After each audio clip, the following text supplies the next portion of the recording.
Mais uma vez, boa noite a todos, sejam muito bem-vindos. Vamos hoje, então, conversar sobre um tema bastante interessante, bastante especial, que é a paideia grega.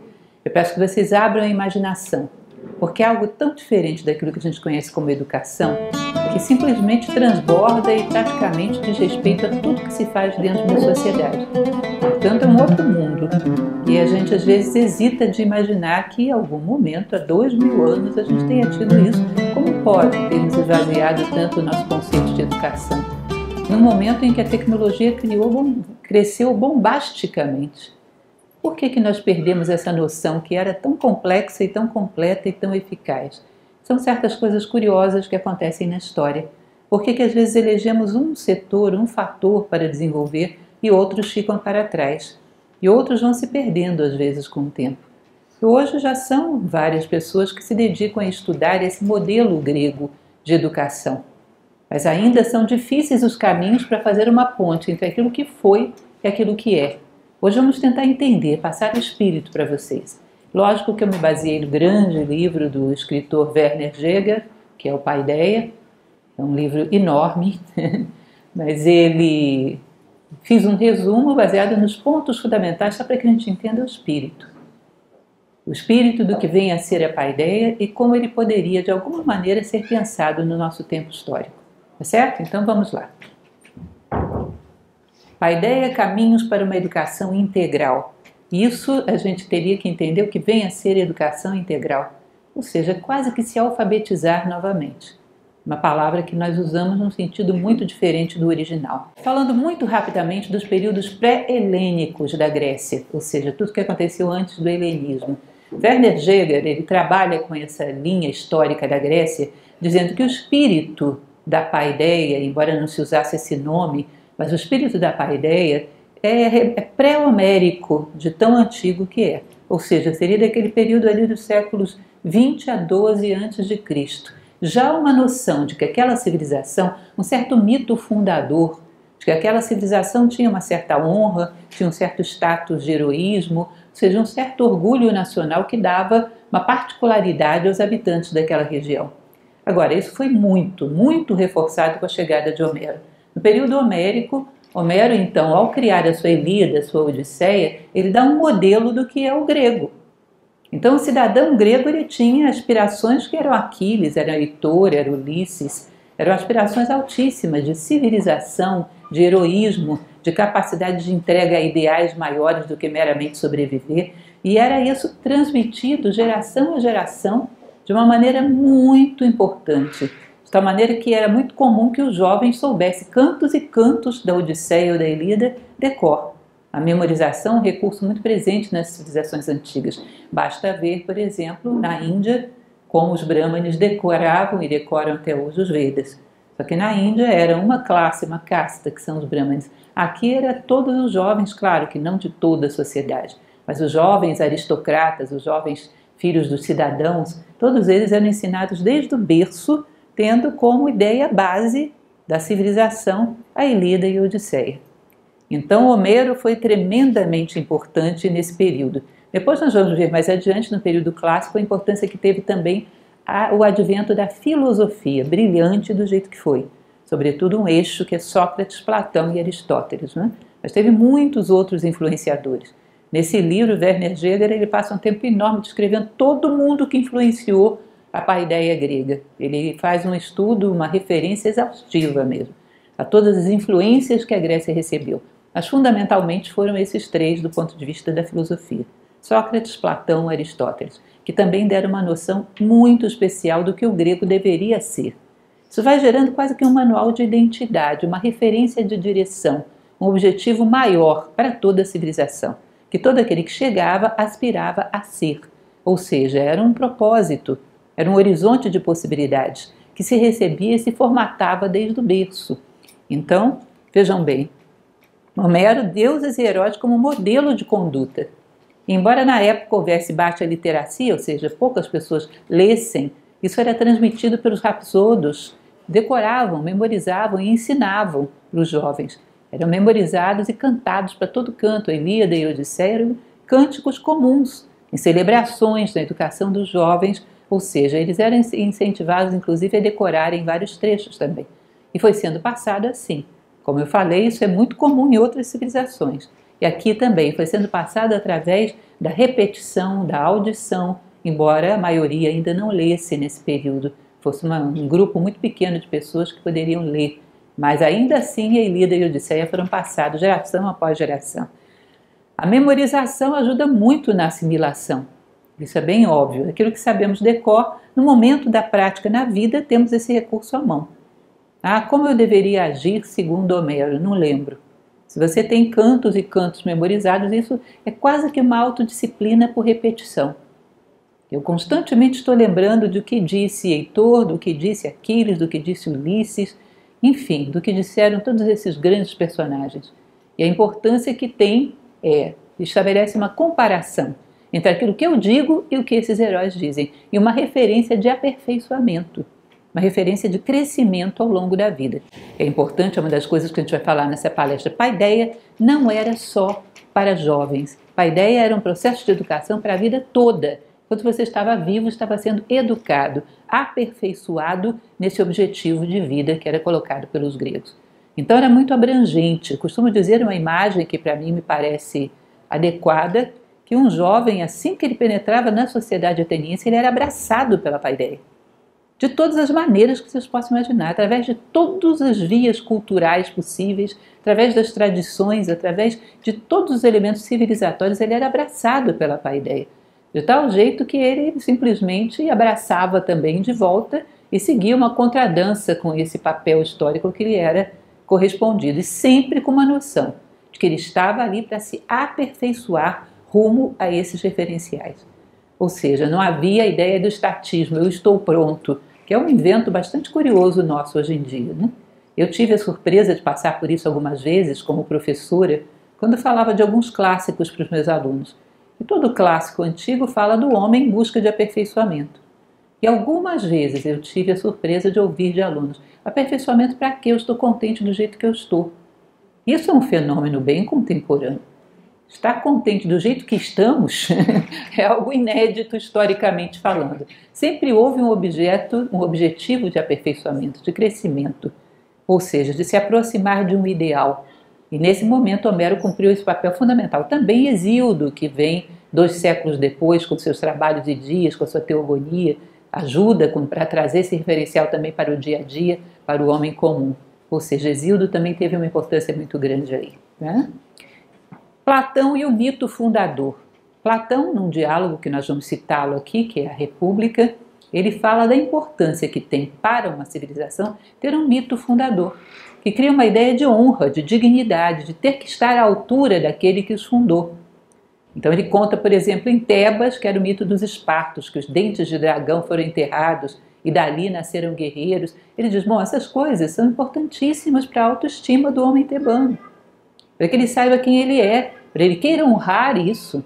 Vocês sabem que quando, na Segunda Guerra Mundial, o Japão foi arrasado, o imperador chegou na bancada do seu palácio com um espelho da deusa Sol, Amaterasu, e com a espada do deus Susanoo. E mostrou aquilo e disse, olha, nós vamos reconstruir tudo, nós somos filhos do Sol.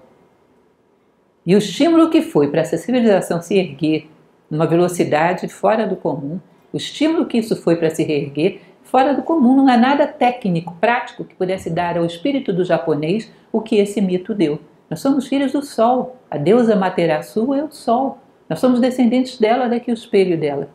Nós somos descendentes de seu irmão heróico, Susanoo. Nós estamos aqui para sermos dignos de sermos filhos do Sol. E eles reconstruíram tudo. E é incrível o que um mito fundador é capaz de fazer. Certo? Existe um poema de Fernando Pessoa, que é o primeiro Ulisses, não sei se vocês conhecem um livro de Fernando Pessoa chamado Mensagem, que é o mais belo livro de poesia que ele tem. Esse Mensagem tem um poema chamado Primeiro Ulisses, onde ele fala do mito que existe em Portugal, de que Ulisses um dia passou por ali e fez alguma coisa por ali, portanto Ulisses seria o fundador daquela terra e daquele povo. Aí ele diz, aquele que sem ser foi sendo, ou seja, porque ele nem existiu, não existiu, um herói mítico, mas ele deu uma marca de honra para o povo português. Nós somos descendentes de Ulisses, portanto não somos qualquer coisa. O peso psicológico que isso tem é enorme, é gigantesco. E Platão falava da necessidade de um mito fundador. Porque se a gente não cria, criam-se falsos mitos, como nós vamos falar adiante. Falsas histórias que ocupam esse espaço muitas vezes fazem o efeito inverso. Ao invés de elevar a nossa autoestima, rebaixam. Cá entre nós, muito discretamente, quem de nós, eu pelo menos passei por isso, em colégio, ainda criança, não ouviu na aulinha de história que nós fomos fundados pelos bandidos que Portugal não queria e mandou para cá? Ainda que isso fosse uma verdade, porque é muito discutível isso, né? Não foi só isso, não foram só esses homens que vieram para cá, ainda que isso fosse uma verdade, isso não é uma coisa boa para se contar em colégio, não. Isso não deveria ser sequer permitido. Se foi real, que se esqueça, que se apague, porque isso tem um efeito danoso fora do comum para a autoestima de um povo. Nós não temos noção do que estamos fazendo quando fazemos uma coisa dessa. Eles não sabem o que significa essas realidades no plano psicológico, que são elas que, na verdade, definem a vida. Não são as realidades no plano físico, são as realidades no plano psicológico que vão definindo a nossa vida. Portanto, Platão fala do mito fundador. E o mito fundador, então, dos gregos estava situado aí, estava situado em Homero, na Ilíada, na Odisseia, nos deuses, nos heróis, na grandiosidade que esse povo tinha nos seus ancestrais e como corresponder a esses ancestrais, estar à altura deles. Isso é fundamental. Modelo poético e modelo filosófico. Modelo filosófico no período clássico, Platão, bom, Homero já falamos, fundamental. Platão, junto com Sócrates e com Aristóteles, foram fundamentais. Platão, sobretudo, quando ele fala nesse diálogo A República, ele vai fazer uma descrição nesse diálogo do que é o homem bom, do homem pleno e do bom cidadão. Mas de uma maneira tão detalhada, de uma maneira tão precisa, descendo a detalhes de até como ele se alimentava, de onde ele deveria construir as suas cidades, ou seja, muito detalhadamente o que se esperava de um bom cidadão na Grécia. Esse modelo filosófico foi também fundamental. Então, para o grego, era fundamental aquilo que eles chamam de kalos kai agathos, o belo e o bom simultaneamente. Uma civilização que preza a estética, a beleza, o cuidado com o corpo, mas também que preserva, sobretudo, a beleza da alma, que é a bondade, para que as duas possam se unir e formar aquele mundo ideal com o qual eles sonhavam. Uma palavra que era para eles uma palavra de um valor enorme, muito anterior à palavra paideia, que é arete, a virtude. A virtude era a busca fundamental e era o código de honra de todo grego. Eu tenho de ser virtuoso, venho aqui para isso. E isso como cultura, vindo desde o berço, sendo repetido pelos pais, pelos mestres, pela sociedade como um todo. Imaginem vocês o peso fundamentador, o peso formativo que tem uma crença como essa. Continuando, outra coisa que era importante dentro da paideia, a ideia do universo como cosmos. Nós vamos falar, inclusive, que quando chegou a Idade Média, muitas vezes isso dentro do berço do cristianismo foi interpretado como uma providência, ou seja, as coisas estão escritas. Não é bem que elas estejam escritas, mas eles consideram que o universo tem ordem. Também outra coisa muito reiterativa. Índia também pensa assim, Egito também pensava assim. O universo não é caótico, ele é cosmos. As coisas têm uma ordem, têm uma razão de ser, têm um porquê. Né? E o homem, ao interferir aí, ele simplesmente pode se alinhar com a natureza, caminhar a favor dela, que é a melhor maneira, porque ele flui junto com a natureza, ou pegar a contramão, que vai sofrer todo tipo de choque, de dor, porque a natureza vai fechar as portas para ele. Mas ele não muda o curso da natureza. E a natureza não é caótica, ela tem um propósito. Ela quer levar todos os seres à unidade, quer chegar com os seres à máxima harmonia que eles são capazes, à plenitude da sua condição humana. Na verdade, o universo como inteiro está sendo levado, todos os seres, não só os humanos, estão sendo levados ao seu estado de plenitude. E essa é a mão da natureza. Quem trabalha para evoluir em direção à sua plenitude está caminhando de mãos dadas com a natureza. Quem não está na contramão, sujeito a todos os choques que isso pode provocar. Tá? Então a ideia do universo ordenado, banir as arbitrariedade da vida, ou seja, as adversidades têm um sentido e têm um resgate final. Então você vai ver isso nos mitos. Édipo comete um erro involuntário, lá no final ele é restaurado pelos deuses, inclusive se torna patrono da grande cidade de Atenas. Ou seja, passa por todas as adversidades, as vence com dignidade e ao final é erguido à condição de um herói, de um mito, de um exemplo. Então, as adversidades colocadas como necessárias para que o homem cresça. Não é um espírito muito diferente. É um espírito de considerar que a adversidade faz parte da vida, são provas necessárias para você chegar aonde quer. Carl Gustav Jung ele costumava dizer que quando nos aproximamos de um portal, o leão que guardava esse portal aparecia. Ou seja, cada vez que você se aproxima no portal, querendo passar para o outro patamar de consciência, tem um guardião que você vai ter que enfrentar. E pagar o preço dessas provas. E saber que as dificuldades são provas é muito estimulante, gente, porque nós entendemos que elas não querem nos derrubar, que elas querem nos promover. A pior coisa que acontece dentro de uma injustiça é você achar que ela é uma injustiça. Diante de uma adversidade, é achar que ela é caótica, que ela caiu em cima de você por acaso, que não tem nenhum sentido e você é uma vítima. Porque aí você fica eternamente falando das suas feridas e não sai daí, não cresce. Então o espírito, eu às vezes brinco com os meus alunos que eu vejo isso muito nas crianças que são adolescentes, que são viciados em joguinhos. Você quer ter um adolescente que seja seu inimigo, dê um jogo fácil para ele. Ele gosta das dificuldades, não é isso? Gosta dos desafios, ele sabe que ele vai ser alçado a um outro patamar de consciência. E ele gosta disso. Ou seja, as adversidades são como um desafio heróico. E isso é considerado dessa maneira. Não se podia abater diante das dificuldades, muito pelo contrário. Elas te honravam de achar que você é digno de passar por elas. Isso significa que você está na trajetória do herói. Você está sendo considerado digno de subir um degrau desse tamanho, porque senão ele não estaria na sua frente. Os degraus surgem do tamanho que a nossa perna é capaz de subir. Portanto, se há um degrau grande diante de mim, é que eu posso subir muito mais do que eu penso. Então, isso me provoca o ato de trazer à tona os meus poderes latentes. Então, a adversidade era vista dessa maneira. Os heróis, os deuses, todos eles tinham adversidades no seu caminho. E por isso são grandiosos como são. Isso faz parte do chamado espírito heróico. Elevar o homem do caos interior através da integração com a ordem universal. Isso é fundamental. Integrado com a ordem universal. Ele saía do seu caos interior e fazia triunfar o homem, com H maiúsculo, dentro do homem. Aí eu trouxe o clássico exemplo do centauro e do minotauro. Todos dois são uma mistura de homem com animal. Mas no caso do centauro, domina o humano sobre o animal. No minotauro, o animal domina sobre o humano. Então a ideia era ser o centauro. Não matar o eu animal em nós porque ele é necessário, faz parte da sobrevivência, mas você fazer com que o humano domine, tenha as rédeas da tua vida.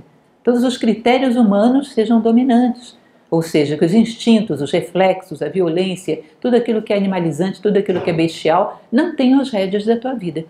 Que as rédeas da tua vida estejam nos valores humanos, nas virtudes humanas, na arete.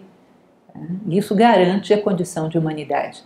Portanto, é um dos elementos que faziam parte da cultura grega. Cada vez mais o herói é aquele que é ponderado, prudente, que tem autocontrole, que sabe atacar no momento certo. Lembram de Ulisses? Quando volta a Ítaca e os pretendentes estão dentro da casa dele, aos montes, fazendo uma anarquia, ele sabe se conter. Ele sabe se conter. Ele só age no momento preciso, na hora certa, em que tem todas as ferramentas a seu favor. Esse autocontrole, essa estratégia que é ilustrada, por exemplo, em Ulisses, é um símbolo do homem que dominou em si o animal, dominou os impulsos. Portanto, tem a ação precisa, inteligente, objetiva e focada sempre no objetivo de torná-lo um ser humano mais completo. Um cidadão e um ser humano mais completo. Tá? Como eu falei para vocês, paideia, que vem de paidos, criança, é uma palavra que a partir de um determinado momento começou a ser usada na Grécia. A princípio se utilizava arete, que é uma palavra bem mais antiga. A ideia era todas as fontes civilizatórias, toda a cultura levar para arete. E depois isso recebeu o nome de paideia.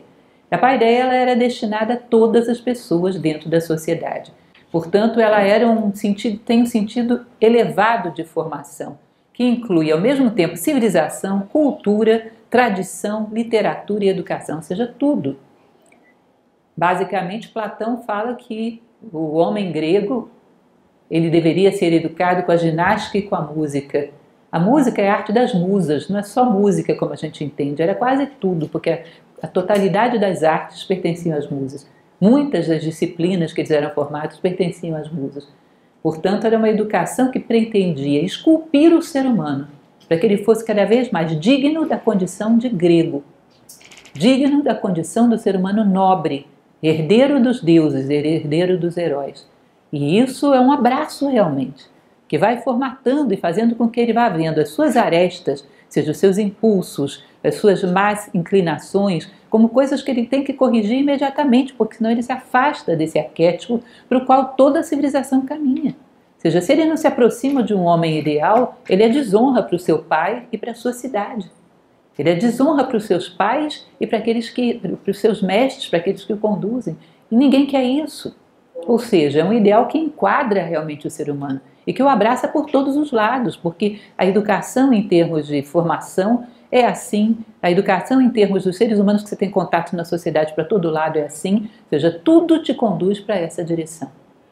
Como já falei para vocês, Platão recomendava a ginástica e a música. A ginástica para educar o corpo e a música para educar a alma. Música incluindo, então, uma série de artes, uma série de aprendizados, as artes das musas, que são muitas. Vocês sabem que tem musa até da astronomia, por exemplo. Tem musa da oratória, tem musa de tudo. Ou seja, as artes das musas como um todo. Ele destacava sempre que a música deveria vir antes da ginástica, porque uma alma bem formada percebe a necessidade de formar o corpo. Agora, um corpo bem formado não necessariamente percebe a necessidade de formar a alma. Portanto, muito desse modelo educativo também foi reforçado por Platão, já na era clássica, nos seus modelos de educação e de formação de um homem grego ideal, de uma cidade ideal, de como chegar o mais próximo possível dessa herança que recebemos do passado. Nós somos filhos de, netos de, descendentes de heróis e deuses. Portanto, temos que honrar essa descendência. As musas e Mnemosine, isso é uma coisa interessante, porque as musas são filhas da deusa Mnemosine, que é a deusa da memória, com Zeus, que representa o poder. Ou seja, eram dois atributos que o homem tinha que ter. Poder sobre si mesmo, para se autotransformar constantemente, para se autoaperfeiçoar pela vida fora, o tempo todo, e ao mesmo tempo a memória. Era fundamental não esquecer das coisas mais importantes da vida. Por exemplo, as virtudes, a arete. As grandes virtudes que me caracterizam como ser humano têm que estar em mente o tempo todo. Então eu sou justo, eu sou uma pessoa que a ideia do bem que Platão tanto fala na República, a ideia do bem é aquilo que guia a minha ação, e um bem cada vez mais universal e não apenas para mim. Eu sou uma pessoa fraterna, eu sou uma pessoa que sei respeitar os mais idosos, sei respeitar a ordem dentro da sociedade, sei imprimir ordem nos meus atos. Essas coisas tinham que estar permanentemente na memória, como um chamariz para que você mesmo fosse auto-educando. Tá? Então, a memorização como uma técnica muito forte usada nesse tempo. E hoje, percebam bem que a gente não tem mais muito isso. Memorização se utiliza em colégio para fazer a prova de amanhã. Depois da manhã, a gente já esqueceu tudo. Memorização era um recurso de autoformatação, de autoformação, muito utilizado. E uma das coisas que eles pediam aos deuses é que não esquecessem quem eram, não esquecessem o que se esperava deles dentro do esquema da natureza. Então era um dos pedidos fundamentais do homem grego, do jovem grego, que não perdessem a memória do que eles eram. Continuando aqui, tudo deveria ser pedagogia, tudo dentro da sociedade. Se eu danço, é pedagogia. Se eu me formo em cavalaria, é pedagogia, porque através da cavalaria eu aprendo virtudes. Através da dança eu aprendo virtudes. Elas não são um fim em si, elas são um meio. Todas as artes, todos os ofícios são meios. O fim é a virtude. Então eu estou sendo formado, faça eu o que fizer, em todos os momentos. Então, literatura, dança, música, boa música era a primeira coisa que era ensinada para as crianças, isso era fundamental. Eles consideravam a influência da música para a formação de caráter muito importante. Né? Teatro, escultura, matemática, arquitetura, astronomia, cavalaria, ou seja, tudo que você fazia dentro da sociedade estava alinhado com esse ideal do homem virtuoso, da arete, do homem grego descendente dos deuses e dos heróis. Fazia para se aproximar desse ideal, não fazia em vão. Então hoje nós temos algumas vezes iniciativas até de boa vontade de incluir no currículo das crianças uma grade extracurricular de disciplinas como dança, como música, como ginástica, às vezes mandar a criança para o colégio num turno alternado das aulas para fazer isso. A gente tenta repetir algumas vezes, se espelha nesses modelos, mas simplesmente achando que sem um fio condutor, porque ninguém está querendo saber de virtude hoje em dia, isso não é meta para ninguém, mas simplesmente amontoando as disciplinas, a gente vai conseguir ter o mesmo efeito que os gregos. Isso é uma loucura. É como se eu visse um colar que algum de vocês está usando, que tem pedrinhas vermelhas, marrons e verdes. Aí eu pego, vou fazer alguma coisa igual ao seu colar, vou juntando pedrinhas vermelhas, marrons e verdes, e não coloco um fio. Só vou colocando as pedrinhas uma do lado da outra. É claro que isso não tem consistência nenhuma. Quando a base de apoio tremer, essas pedrinhas vão rolar para todo lado, não tem um fio. Não adianta eu colocar, inclusive, a filosofia dentro da educação, não adianta. Se não existe um fio condutor que passa por dentro de tudo. E qual é o fio condutor? Eu quero ser um homem virtuoso.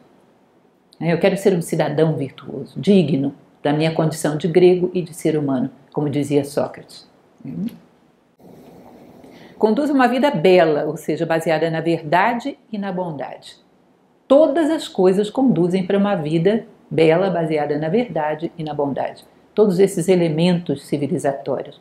Então, quando eu falei para vocês que era um abraço, não é brincadeira. Era um abraço mesmo, porque onde você entrasse, qualquer ofício que você se dedicasse, qualquer arte, através daquilo você também estava sendo educado para ser um bom cidadão e um bom ser humano. Através de qualquer coisa. É claro que guardadas as devidas proporções, quando fazemos o nosso programa, por exemplo, Crianças para o Bem, fazemos uma coisa baseada nisso, que é o fato de que o menino estuda aula de reforço de português, mas junto também estuda filosofia. Ele estuda, sei lá, capoeira, artes marciais, mas junto também estuda filosofia. Através do aprendizado de valores, do tratamento entre eles, da maneira como convivem, junto tem filosofia em tudo. Então esse era um espírito, era uma liga que unia todas as disciplinas do mundo grego, que eram muitas. A formação dos jovens gregos às vezes tinha várias coisas, voltadas para o corpo e para a alma, mas todas elas conectadas por esse fio, ser um homem virtuoso. Quanto maior a aquisição dos ensinamentos da paideia, mais livre o homem será da ignorância a uma forma de vida racional e consciente. Vejam que interessante isso. A ideia é aos poucos indo fazer um paralelo com o que temos hoje.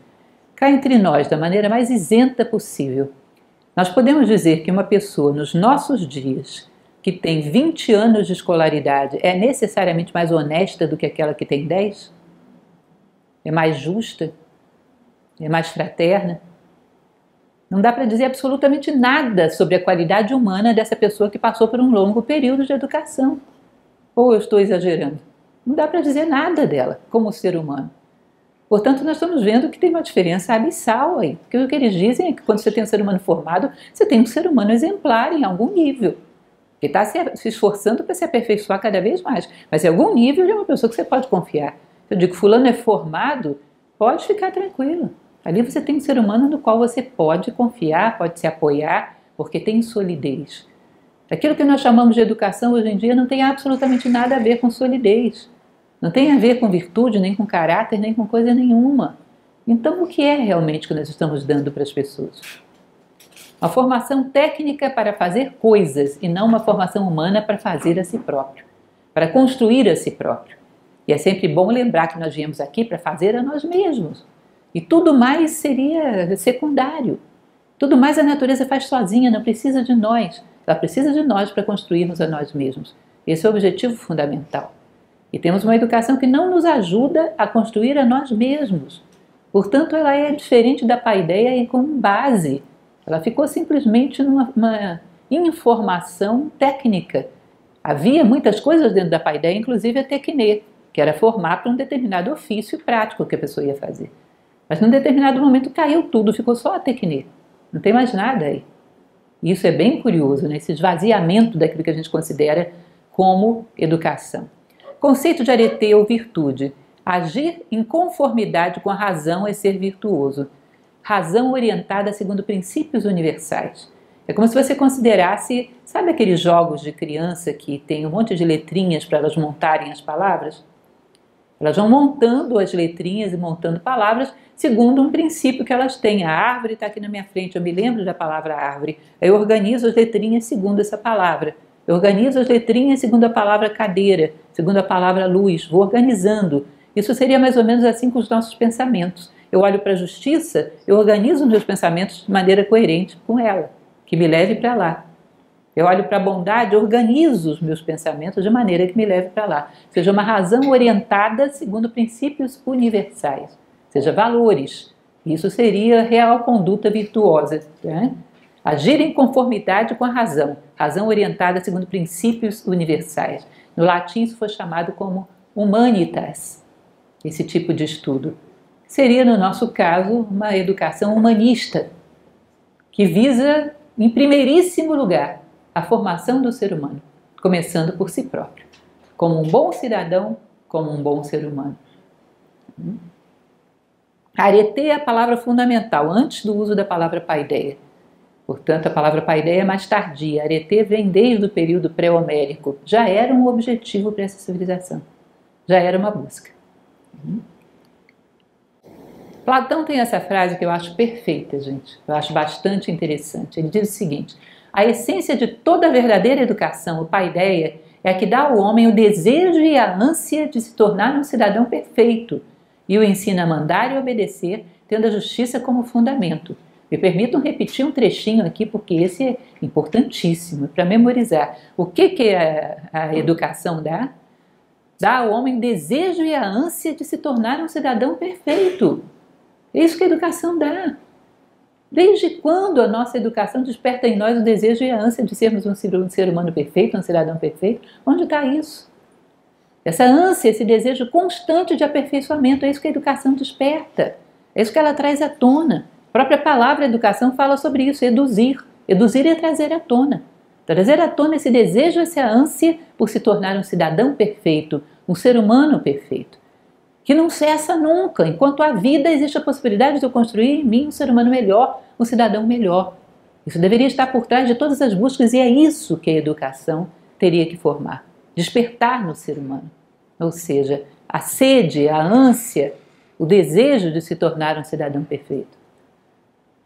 Percebam que coisa fantástica isso. Que coisa fantástica. Porque uma vez que você despertou isso, para onde que esse ser humano vai caminhar? Para isso, para o resto da vida. Então você garantiu a ele um caminho que é pedagógico o tempo todo, e você vai crescer o tempo todo. Você vai estar sempre buscando aperfeiçoamento, por trás de qualquer coisa que ele faça. Tá? Não só domínio de matérias aprendidas, mas excelência moral. Ou seja, não era simplesmente estudar as disciplinas que eram dadas, por exemplo, na Tecnê, mas excelência moral, juntando as capacidades mentais e físicas e um caráter bem formado, de tal maneira que o homem pudesse ser o melhor ser humano e cidadão. Só relembrando o que Platão coloca, porque ele não usa essa expressão formação de caráter, é evidente, mas ele fala das inclinações humanas, que nós temos desde a mais tenra infância inclinações para gostar de algumas coisas e rejeitar outras, que nós deveríamos ser educados de tal maneira que nos inclinássemos na direção das coisas que nos humanizam, ou seja, a arete, a virtude, e rejeitássemos tudo aquilo que nos animaliza. Então, sabe o que significa isso? Se nós somos educados assim, isso é formação de caráter. Eu caminho para o que eu devo, porque eu devo e porque eu gosto. Porque o meu gosto foi formatado para isso. Então, eu tenho um duplo impulso para caminhar para a minha condição humana plena. Porque eu devo e porque eu gosto. E isso é a chamada formação de caráter, segundo Platão. Aprender a gostar, depurar o gosto. Que é uma coisa que, boa notícia, a gente pode reformatar pela vida fora. A gente pode reformatar o nosso gosto, passar de vez em quando uma observação detalhada sobre os nossos gostos, né? E ver, passar um crivo sobre os nossos gostos e ver se não tem coisas aí que a gente deveria modificar. E sobre as nossas rejeições também. De tal maneira que eu me formato a gostar de tudo que é humano e rejeitar tudo que é animalesco, tudo que é brutal. E isso é a boa formação de caráter. Portanto, cuidado quando a gente diz fulano é mau caráter. Porque muito bom caráter é difícil encontrar. Nem nós mesmos. A gente poderia garantir que tudo aquilo que a gente gosta é humanizador? Ou a gente gosta de muitas bobagens que simplesmente nos prendem no caminho ou nos fazem até retroceder? Nós não passamos por esse crivo. Portanto, há que ter um certo cuidado quando saímos rotulando as pessoas. Continuando. Em resumo, a ideia era a busca de um ser humano, de um arquétipo de um ser humano pleno, com virtudes bem colocadas, como embasamento cultural desde o berço. É o norte para todo o processo de educação, ou seja, desde o berço ele tem um embasamento cultural e isso é o norte para todo o processo de educação. Busca de um arquétipo de ser humano pleno, com virtudes bem colocadas. Bom, hoje os nossos modelos atuais é evidente, não são bem por aí. São uma realização material. A busca de desejos, a busca de posses, a busca de prazeres, isso é a realização. Em nenhum momento dizem para nós, você veio ao mundo para ser virtuoso. Nem sequer o que é ser virtuoso. Nem nos mostram um modelo de alguém que foi, para excitar a nossa imaginação, isso é fundamental. Epíteto, que é um grande filósofo estoico, ele diz que as sementes de grandeza no homem necessitam de um modelo para florescer e germinar. Nós deveríamos ter um modelo na história, os nossos heróis deveriam ser cultivados, deveríamos ter um modelo, somos descendentes de tais pessoas que fizeram tais coisas, deveríamos ter o nosso mito, que nós nos espelhássemos, ou seja, viemos ao mundo para ser tão virtuosos quanto esses que nos precederam. Por quê? Somos herdeiros dessa tradição, desse espírito. Deveríamos ter o nosso próprio mito. Deveríamos honrar essa linhagem que nós consideramos como própria do ser humano. E isso criado em cada povo, em cada civilização, de tal maneira que eles se complementassem.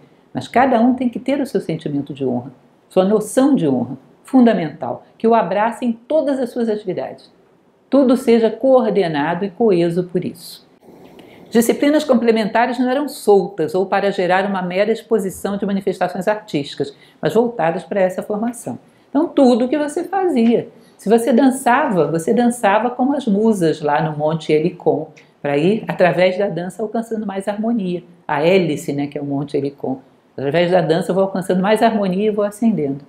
Se eu canto para imitar Orfeu com a sua lira, que também procurava harmonizar os 4 veículos da sua personalidade, tocando a sua lira. Procurava ser um ser mais harmonioso, um ser mais belo moralmente falando. Se eu toco, se eu canto, se eu danço, tudo que eu faço tem um sentido que se dirige a Aretê.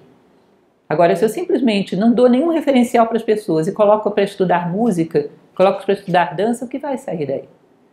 Às vezes uma música cuja letra incita todo tipo de crime, como a gente tem nos nossos dias. Às vezes uma dança que é meramente um jogo sensual, sem muita responsabilidade, de uma vulgaridade extrema. Ou seja, as disciplinas em si não fazem milagre. Elas têm que estar conectadas com um objetivo maior, que é o grande segredo, a grande chave da paideia. Ou seja, um ideal claro civilizatório, um ideal humano claro, muito bem estabelecido. Né? Hoje existe uma desconexão com o aspecto formativo e até um certo jogo de empurra-empurra. Uma vez eu li um livro escrito por um educador paulista recente, que o nome do livro era Quem Me Educa? E ele falava sobre esse empurra-empurra. A escola diz, não, formação não somos nós, são os pais. A gente aqui só dá informação. Mas como assim? O menino ele está aprendendo 24 horas por dia por onde ele passa. Portanto, quem tem a responsabilidade de educar um jovem da nossa sociedade? Todo mundo. Por onde ele passa, ele está sendo educado. Até o pipoqueiro da esquina é um educador. Em todos os lugares ele está sendo educado. Quem é responsável por ser um referencial para os jovens da nossa sociedade? Todo cidadão dessa cidade. Ele sabe que aquilo que ele faz repercute, ecoa. E é óbvio que ele tem que fazer o sacrifício de ser melhor para que o outro, ao tomar o seu exemplo, possa ser melhor também. Portanto, todo mundo educa, pela vida fora, onde estiver. Esse jogo de empurra-empurra de quem me educa da sociedade atual é um pouco curioso, engraçado. Imagina você que eu sou um pai de família e, portanto, segundo esse padrão, eu sou o educador, enquanto sou pai de família. Mas na minha profissão sou um professor, sou um advogado, sou qualquer outra coisa. E na minha profissão eu não estou sendo pai, portanto não tenho obrigação de educar. E ali eu sou qualquer coisa, me comporto de qualquer maneira. É evidente que eu não serei nem educador nem deseducador, não conseguirei fazer nada direito, porque eu estou sendo incoerente. E essa incoerência é percebida pelos nossos filhos, são muito intuitivos. Incoerência para crianças e adolescentes fica à flor da pele. Eles percebem que não tem consistência aquilo que estamos ensinando. Portanto, se eu tenho que ser coerente para ser educador, eu tenho que ser educador 24 horas por dia, onde eu estiver. Eu estou sempre educando. E sou responsável por aqueles que se inspiram no meu exemplo para poder seguir a sua rota de vida. A Índia fala que, inclusive, um pouco do karma daqueles que se inspiraram em nós e erraram é nosso. Eu acho essa colocação bem forte. Aqueles que se inspiraram em você e cometeram erros, um pouco do karma é teu. O referencial que você espalhou pela sociedade. Hoje temos mitos fundadores substituídos por complexos e alienações. Então, como eu falei para vocês, somos resultado dos bandidos que foram expulsos de Portugal. Somos um povo que não é sério. Somos um povo que é desordeiro, desorganizado. Pelo amor de Deus, não tem como você criar uma liga de autoestima de referencial dessa maneira. Não tem como. A tendência é ficar essa coisa, esse subestimar do nosso espírito. Não temos um espírito comum, um subestimar das nossas características, uma falta de autoconfiança que faz com que a gente fique freado do ponto de vista humano. A ideia da corrupção, por exemplo, é um negócio que tem trincado na nossa história que não para mais. Por quê? Não temos um valor civilizatório, uma virtude clara que nos permita nos livrarmos dessas coisas. Elas, ao invés de serem exceções, viraram regra. Não conseguimos extirpar certos males da nossa história. Faltam-nos referenciais básicos. Não temos uma ideia de autoestima, um modelo, um mito fundador, uma imagem que tentemos buscar, um valor que seja nosso referencial. Eu vivo pelo quê? Pergunta para o homem grego. Vivo pelas virtudes, meu cara, claro. O homem moderno vive pelo quê? Para ter dinheiro e conforto. E depois que você tiver dinheiro e conforto, você faz o quê com o resto da vida? Vou procurar ter mais dinheiro e mais conforto. Mas espera lá. Só isso. Acabou. Você percebe que isso é muito pouco? Isso faz com que uma pessoa fique andando em círculos, porque quando ela alcança aquilo, ainda não é feliz, ainda não está realizada. Aí vai buscar o quê? Mais daquilo, isso não acaba nunca e não se chega a lugar nenhum. Ou seja, existem duas palavras que definem bem essa situação, que é o desnorteado e o desorientado, que é o homem sem um norte, sem um oriente. Ele anda em círculos, ele anda a esmo. É mais ou menos o que nós vivemos. Reintrodução da filosofia no ensino médio também foi a mesma coisa. É mais uma bolinha do colar que eu coloquei lá, mas não passa um fio por dentro. Então fica um conjunto de informações, de conceitos que fulanos pensaram, mas o que isso tem a ver com a minha vida? O que isso está me propondo ser? Não tem nada, não tem nada. Não basta colocar a filosofia. Não basta colocar a música, colocar a ginástica, colocar a dança, não basta colocar. Isso tem que ser tudo orientado segundo um único valor. Tem que estar tudo conectado. Tá? Portanto, não é solução colocar mais disciplinas, colocar para estudar mais, fazer mais coisas. Se isso não está conectado a um espírito orientador que transpasse toda a sociedade, não chegamos a produzir o civilitas, a civilização que pensamos, a construção do homem que sai do Minotauro para o Centauro. Recriar cultura é possível? Será que dá para reinventar a cultura? Claro que dá, porque em algum momento toda a cultura nasceu. Ela saiu de algo diferente e se tornou o que é. E esse processo pode ser um processo pensado, trabalhado? Eu acredito que sim. Eu acho incrível, por exemplo, como a gente consegue fazer, através da mídia massiva, despejando um conteúdo sobre nós, fazer com que, de repente, um personagem de uma novela das 8, das 9, sei lá, todo mundo está vestindo igual a ele na sociedade. Um tique que ele tem ou uma expressão que ele usa, todo mundo está usando daqui a pouco. A gente consegue coisas incríveis. Claro que é uma coisa de moda, né? Passa muito rapidamente porque não é alimentado perpetuamente. Mas a gente consegue passar coisas e as pessoas absorvem com uma facilidade enorme. E coisas que são o quê? Produtos para gerar lucro para meia dúzia de interesses pessoais, particulares. Mas que nós conseguimos, através dessa explosão de trânsito de informação do nosso momento histórico, essa intoxicação midiática, como eu ouvi falar, essa expressão achei interessante, essa quantidade de informação que a gente recebe consegue gerar uma influência como nunca houve no passado. Como é que se difundia informação no passado? Era um processo muito mais lento, um processo muito mais complexo. A gente consegue difundir informação.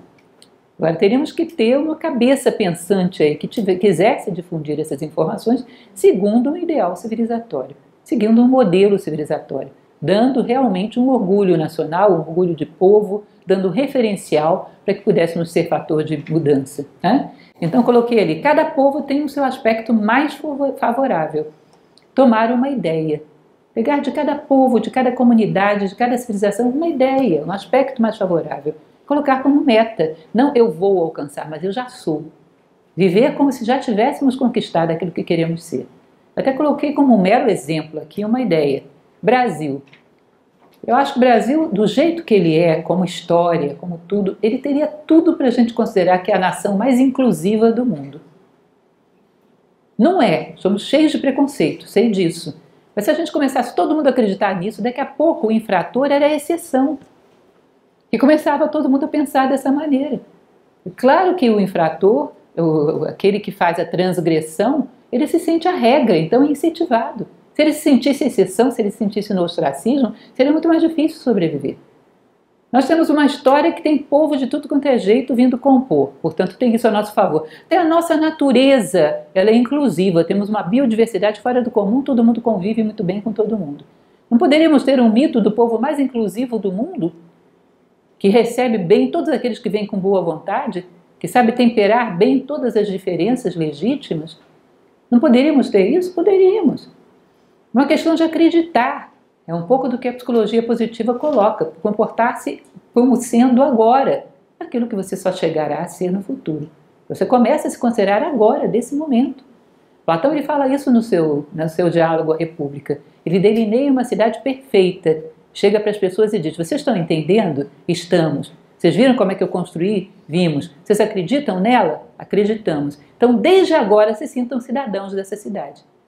Aí um dia ela existirá. Ou seja, se nós criamos um mito desse tipo e alimentamos, de todos os lados e alimentamos continuamente, daqui a pouco existe um orgulho nacional em torno disso. Nós recebemos bem os turistas, nós somos pessoas altamente receptivas, nós temos uma formação que é multifacetada, nós somos fraternos, nós somos inclusivos, o país mais inclusivo do mundo. Bom, uma hora fica. Uma hora fica. É simplesmente uma ideia. Simplesmente uma ideia. Claro que talvez haja ideias muito melhores. Vocês percebem que todo povo tem lá a sua característicazinha que você pode elevar a mito e pode gerar um orgulho nacional daquilo. E quando é um mito, ele entra de maneira sorrateira na nossa mente, cobra de nós coerência o tempo todo. Tá? Ele entra de maneira subliminar e fica ali: eu sou o povo mais inclusivo do mundo. Eu não posso ser diferente disso, porque senão eu não sou brasileiro. Eu sou brasileiro, portanto eu sou inclusivo. Percebem a influência psicológica, a retroalimentação que isso gera? É apenas um exemplo de como poderia ser feito. Mas que poderia ser feito, poderia. É alguma coisa que se absorve de uma hora para outra? Talvez não. Talvez precisasse aí de uma geração ou duas. Trabalhando continuamente nessa direção, você teria isso como um fato.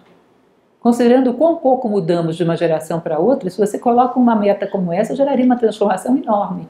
De uma geração para outra. Já é um país que tem um orgulho nacional, tem um valor, tem algo a honrar. O brasileiro é isso. Poderia até se criar um mito de um brasileiro que foi assim. Para poder dar mais concretude à história. Pegar algum personagem histórico e colocar como referencial disso.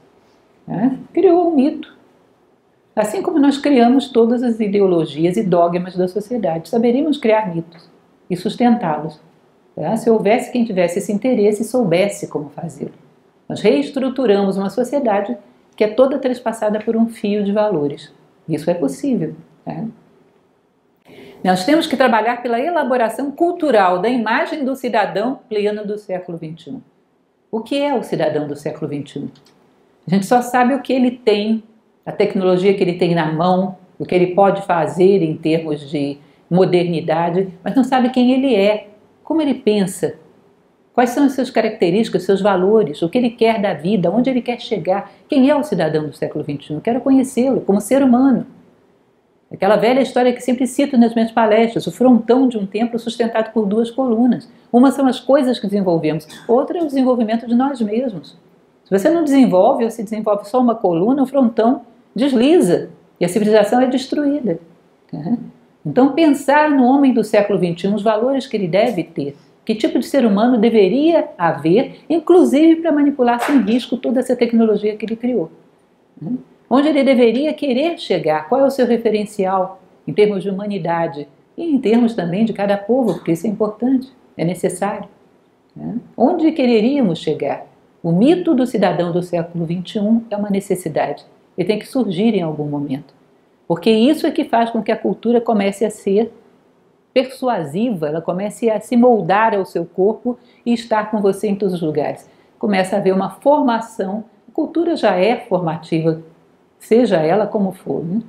às vezes mais deformativa do que formativa. Mas ela começaria a trabalhar numa direção, escolhida conscientemente com um propósito, fazer com que o ser humano seja um ser formado, cada vez mais em direção ao cidadão e ao ser humano pleno. Trabalhamos com mitos emprestados. Nós deveríamos trabalhar com a assimilação coletiva de um novo modelo como meta. Trabalhamos mesmo com mitos emprestados. Justiça, pega Temis, romana. Não é isso? Cadê o nosso símbolo de justiça? Não tem que pegar em Roma. Amor, pega Vênus, latina. Ou seja, nós não temos símbolos, temos que trabalhar com símbolos emprestados. A civilização que criou naves que são capazes de desviar um cometa da sua rota de colisão no espaço, não é capaz de construir mitos próprios. Fundamentado em personagens históricos ou não é capaz de construir seus próprios mitos. Ou seja, que tecnologia estranha, né? Só para fora, nada para dentro, nada para dentro. Coisas que eram básicas do ponto de vista clássico, a gente não sabe mais fazer. Tudo tinha o seu mito. Para habitar uma casa, havia toda uma criação de um mito para você entrar naquela casa e ela passar a ter uma noção de lar. Tudo tinha um cerimonial, um mito fundador. Para quem conhece a Cidade Antiga, o livro, sabe disso. Tudo tinha essa cultura, tudo tinha um mito fundador, tudo tinha um cerimonial. E isso despertava do ser humano um sentido de honra. Eu tenho que honrar esse pacto, esse mito, esse momento primordial. Eu tenho que voltar a ele. Direcionamento dos produtos culturais para esse objetivo. Todos eles para isso. Então, os nossos heróis de telenovela, eles são seres humanos em geral, que pretendem o que da vida? O que? Qual é o objetivo deles de vida? Conquistar fulaninho, se livrar de ciclaninho? É isso, eu não sei nem dizer mais, porque tem tantos anos que eu assisto telenovela, mas não deve ter passado disso. Vingar de alguém que fez alguma coisa, é isso? Qual é o grande objetivo de vida dos nossos referenciais que a gente cria? Isso é uma loucura você distribuir modelos como esse para uma civilização. É uma banalização orquestrada. Banalizou-se a sociedade num nível ridículo. Ou seja, são modelos de superficialidade total. Além de nós termos a nossa vida superficial, ainda ficamos olhando a superficialidade dos outros. Imaginem vocês começarmos a ter produtos culturais que fossem estimulantes. Eu me recordo que uma vez eu assisti uma entrevista de um personagem, de um ator que fez um personagem muito importante. Alguém já viu aquele filme Gladiador? Sim. É um personagem de uma honra indiscutível, né? Fora do comum. Russell Crowe, que foi o ator que fez esse personagem, ele disse que depois que fez o filme foi incrível, que nunca tinha acontecido isso com ele em outros filmes. Ele começou a receber cartas de amor e de ódio. Alguns adorando porque ele tinha dado um referencial maravilhoso de vida, outros odiando porque na verdade ele tinha exposto a mediocridade deles. Ele nunca tinha passado para que ele começou a receber mensagens de amor e de ódio. Ele criou um referencial, um homem impecável. Ali tinha um homem impecável. Isso incomoda uns e dá ar para outros. Começa a haver uma reação em conjunto. Você mexe com a psique das pessoas. Elas se sentem abaladas para um lado ou para o outro. Quando tem bons referenciais. Isso funciona assim. E isso é necessário. Cidadão pleno em algum patamar dentro de uma civilização assim deveria ser reconhecido e incentivado. Ou seja, não só grandes heróis, mas pessoas que conseguem subir um degrau acima da média, que fazem coisas que são louváveis. Platão fala da necessidade de termos os nossos heróis. A civilização vai construindo os seus pequenos heróis, heróis cotidianos. Aquela pessoa que achou uma carteira cheia de dinheiro e devolveu para o dono. Ele é um ser excepcional? Não, é um ser comum. Mas esse ato que ele fez, poucos fariam. Então ele já é uma história a ser cultivada, já é um degrau acima, já é algo para ser conhecido. Vai premiando, é que nem a gente faz com o nosso filho, quando ele está aprendendo a andar. Deu um passinho, a gente faz uma festa, chama os vizinhos, não é isso? Quando deu 2, a gente faz outra festa, chama os vizinhos de novo, faz bolo, faz tudo. Ou seja, vai incentivando cada pequeno ganho. Como se conduz uma criança ao aprender a andar. Quem conduz a sociedade conduz dessa maneira. Ou seja, um pequeno ganho, olha o que esse cidadão fez. Isso é altamente civilizatório, tem a ver com o nosso arquétipo. Vamos cultivar isso, vamos trazer à tona. Cada vez mais esse seja a busca, a aspiração, a sede, a ânsia de que falou Platão, né? Por sermos cidadãos plenos, por sermos cidadãos perfeitos. Cidadãos perfeitos. Tá? Então isso é um elemento fundamental. Cada degrau, esses cidadãos vão sendo estimulados quando sobem. Falei para vocês da psicologia positiva, falar das metas como algo já presente em algum grau. Quando colocamos um referencial, não é eu vou ter, isso não funciona. Eu tenho, eu sou, nós somos. Nós somos nesse momento. De tal maneira que o que vai acontecer, eu trago aqui adiante, nós vamos gerar o desconforto de deslocamento no transgressor. O transgressor se sente deslocado da sociedade, se sente um pária, se sente no ostracismo. Isso é um desconforto psicológico muito grande. Quando nos nossos tempos o transgressor se sente muito confortável, que a regra às vezes é ele. A regra que se suscita é o mais esperto, é aquele que se dá bem a qualquer preço. Então nós passamos para ele o desconforto de ser um transgressor e de estar à margem. Se torna um transgressor e está à margem das regras da sociedade. Isso é muito desagradável, tá? E ele vai ter que passar por isso, é difícil suportar. Porque uma cultura continuada que alimenta um determinado comportamento, cada vez mais os transgressores se sentem marginalizados. E fica mais difícil. Né? Ao interagir, dançar, cantar, ler, recebo reforço e orgulho por esses atributos civilizatórios. Ou seja, embasamento de tudo. Tudo que chega ao meu alcance. E com a maior liberdade, não vamos condicionar os artistas a falar disso, mas os artistas são seres humanos que buscam isso. Então é justo que as suas produções tenham essa meta. Se eu gero uma produção e eu sou uma pessoa que busca o aperfeiçoamento, busca a plenitude, é claro que muito daquilo que eu sou vai estar naquilo que eu faço, sem que ninguém me obrigue a isso. Vai gerando todo um caldo de cultura, onde a pessoa é imersa e vai cada vez mais sendo incentivada nessa direção. Paideia é um abraço humanista em cada novo integrante da humanidade, franqueando a ele conteúdos e caminhos para o seu desenvolvimento como indivíduo e cidadão. Um abraço humanístico, de maneira que ele se vê preenchido, embasado, cercado por todos os lados de um ideal civilizatório. Um cidadão pleno, um ser humano pleno. Cada vez mais nessa direção. Aí eu trouxe como um questionamento para ficar no ar para nós, como despedida, uma frase de uma música de Djavan, que ele diz: sabe lá o que é não ter e ter que ter para dar. Ou seja, nós somos uma geração que não recebemos isso. O que a gente faz? Vamos esperar que a próxima tenha. Como a próxima vai ter se a gente não transmitir para ela? Portanto, sem ter recebido, temos que ter. Providenciar para que nós tenhamos aquilo que não recebemos. Nós podemos construir e ter. Porque senão não quebramos esse círculo vicioso nunca. Isso não é a próxima geração que vai construir, somos nós. É o sacro ofício, que é a origem da palavra sacrifício. Sacro ofício, ofício sagrado, de ser melhor para dar um referencial diferente a outras sociedades. Dar um referencial maior para tudo aquilo que você participa, sua família, os grupos nos quais você participa, um referencial maior sempre. Quem começa é quem tem consciência. Se nós temos consciência num determinado momento, criar esse modelo, nós começamos a criá-lo no microcosmo onde vivemos. E à medida que ele vai sendo visto, gerando influências, vai se reproduzindo. É sempre assim. Não pensem que há aquela frase, aquele ditado popular um pouco cínico, que diz que uma andorinha não faz verão. Muito pelo contrário. Um dia uma andorinha despertou e foi embora no seu voo migratório, e as outras foram atrás. Ou vocês acham que as grandes mudanças históricas aconteceram porque um dia uma multidão inteira despertou querendo mudar? Não foram meia dúzia de cidadãos que deram a direção, depois todo mundo correu atrás. Sempre foi assim, sempre foi assim. Uhum.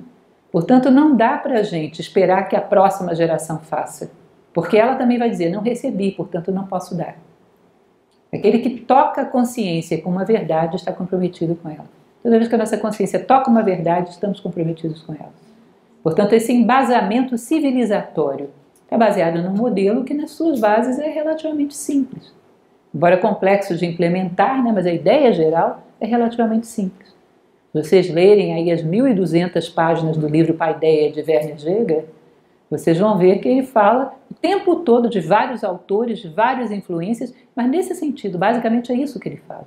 Que o homem grego tinha um referencial da arete. E isso era maior do que tudo, e isso permeava todas as manifestações da sociedade. E era um mundo feito para tornar o homem um cidadão melhor e um ser humano melhor. É? Basicamente é isso que é dito. E proposto como um referencial para ser pensado. e talvez visto quais são as vias através das quais a gente poderia sonhar em atualizar a paideia, viver a paideia. Começando por nós mesmos, depois vendo o impacto que isso provoca na sociedade. E é isso, aí eu abro perguntas para vocês, se alguém tiver alguma coisa que gostaria de questionar. Sim, a paideia era o modelo que era utilizado, o modelo civilizatório que era utilizado. Claro que a Grécia depois entrou em decadência, perdeu tudo isso, mas foi um modelo, foi um momento histórico brilhante da história da Grécia, quando se regia pelo modelo de educação que era a paideia, que tornou ela um povo tão relevante, é o berço da civilização ocidental. Grécia e Roma são o berço da civilização ocidental. Tá? Então, tornou essa civilização referencial. Com certeza, vivemos um momento de crise, um momento de pico, que vai provocar dor, vai provocar crises, vai obrigar a revisão. Agora, não sabemos o quanto ainda descemos nesse modelo, né? O quanto de sofrimento ainda temos que pagar antes de ter essa guinada de subida. Mas é uma necessidade histórica que podemos fazer, como eu falei, em grupos. Nova Acrópole faz isso. O Brasil, em mais de 90 escolas no mundo, em mais de 60 países, é o trabalho que a gente faz, de formação, tendo como meta virtudes. Que cada um assumisse essa responsabilidade, se envolvesse, se integrasse e fizesse isso funcionar. Tá? Porque aquele que vive essa virtude, ele vive no presente o que será o futuro da humanidade. E ao antecipar esse futuro, ele é um referencial para os demais. É uma luz no final do túnel. Sim, é preciso que você tenha muito claro qual é o seu propósito. Eu normalmente recomendo que você coloque como propósito de vida valores, ou seja, eu quero ser uma pessoa justa e fraterna. Acabou. Pode ser até que você vá trocando esses valores ao longo do caminho, mas é importante ter um referencial. Vá trocando ou vá ampliando, porque eles não têm nenhuma contraindicação. E todos os dias faça uma reflexão.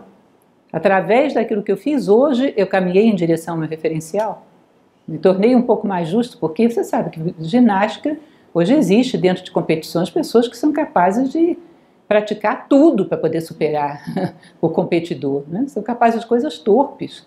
Ou seja, a ginástica em si ela não é boa nem má, depende de para que você vai fazer. Para que você está fazendo? Está direcionado para quê? Se eu faço música, bom, existe ruído hoje em dia que induz as pessoas às piores coisas.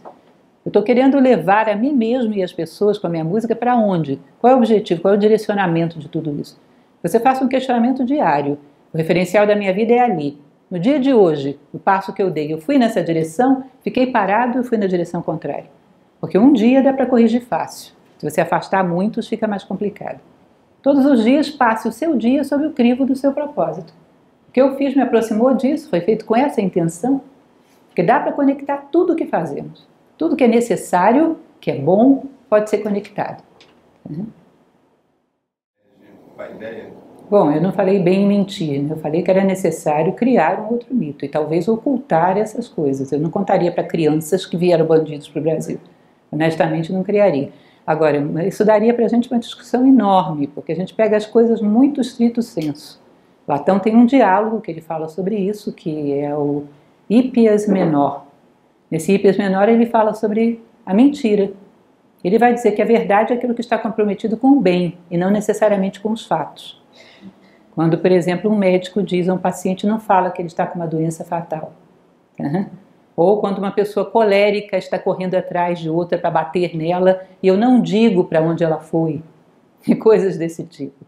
Nesse momento a verdade está correspondendo ao bem daquela pessoa, para que não aconteça uma violência. A verdade corresponde ao bem e não necessariamente a fatos.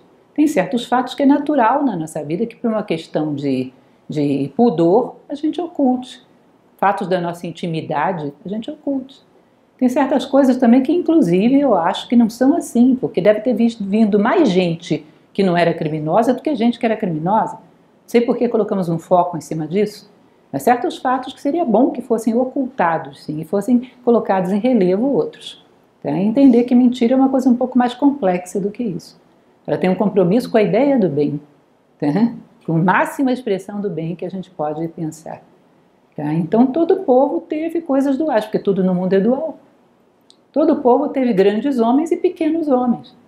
Teve homens maravilhosos e cafajestes. O que a gente fez é um tipo de mentira. A gente ocultou os homens bons, só está revelando os cafajestes. É uma mentira também, uma parcialidade. Vamos fazer o contrário, vamos ocultar os cafajestes e mostrar os homens bons, por que não? Isso tem propósito, essa eleição tem propósito, a outra não. Tá? Bom, não é uma pergunta simples de responder. Eu te recomendo, inclusive, existe uma palestra no YouTube que se chama Filosofia na Educação, como os valores transformam o mundo, onde eu falo disso de maneira mais ampla. Mas, de qualquer maneira, eu volto àquela frase de epíteto que eu usei na palestra. As sementes de grandeza no homem necessitam de uma imagem para florescer e germinar. A melhor coisa que se pode fazer é você ser o referencial do qual você está falando. Porque uma imagem é um impacto muito grande, o contato com uma pessoa assim é um impacto muito grande. O jovem, o garoto, ele é muito sujeito a gostar de heróis, faz parte da idade. Se a gente não oferece heróis construtivos, verdadeiramente humanos, vai para coisas fantásticas, coisas disparatadas. Ele necessita da imagem de heróis. Ele é muito dado a estar ligado às pessoas que para eles são referenciais. São muito dóceis quando a pessoa os convence de que é um referencial. Então a melhor coisa a fazer é ser, não mostrar contradições e ser exatamente aquilo que você está propondo. E ainda que ele tenha muitas outras opções, a tua opção vai ficar no menu de opções da vida dele. Em algum momento ele pode voltar a optar por ela, mas eu conheci uma pessoa que não era assim.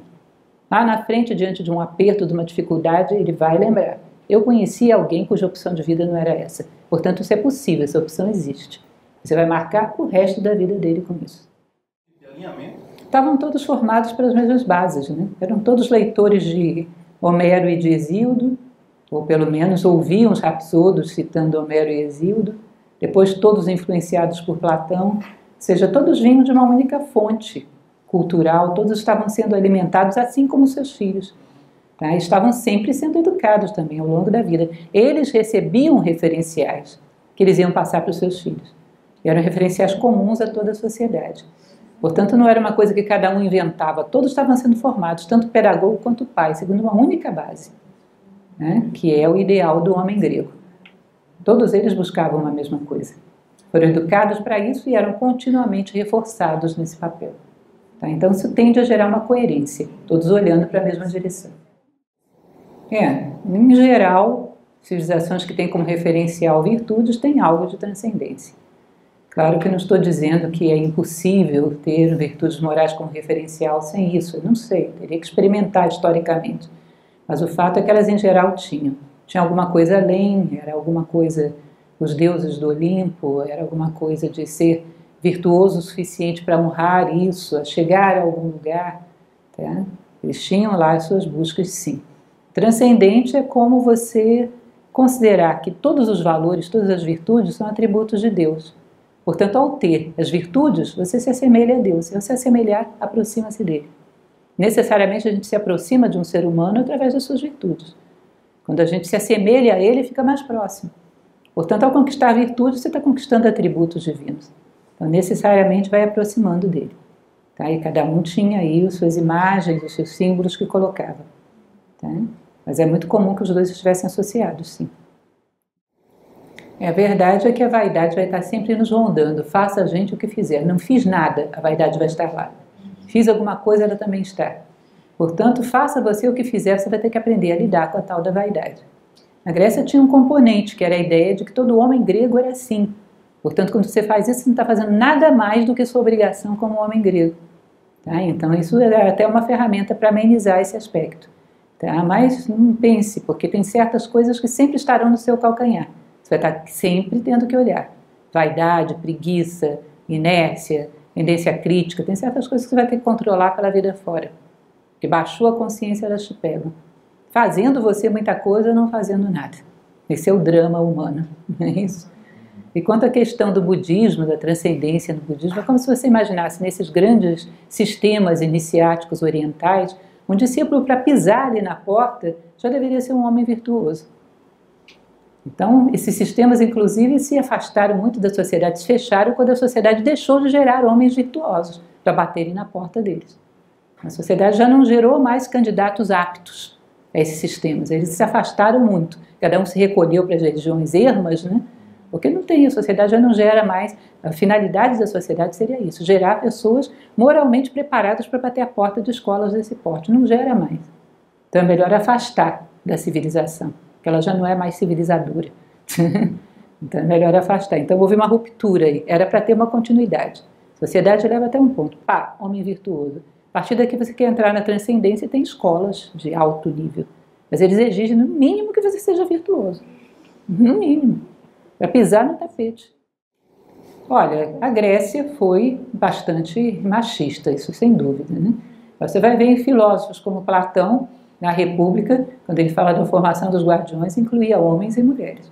Foi inclusive criticado por isso. Falava de homens e de mulheres. Se pegamos também a própria Ilíada e Odisseia, tem grandes mulheres lá dentro também, várias grandes mulheres.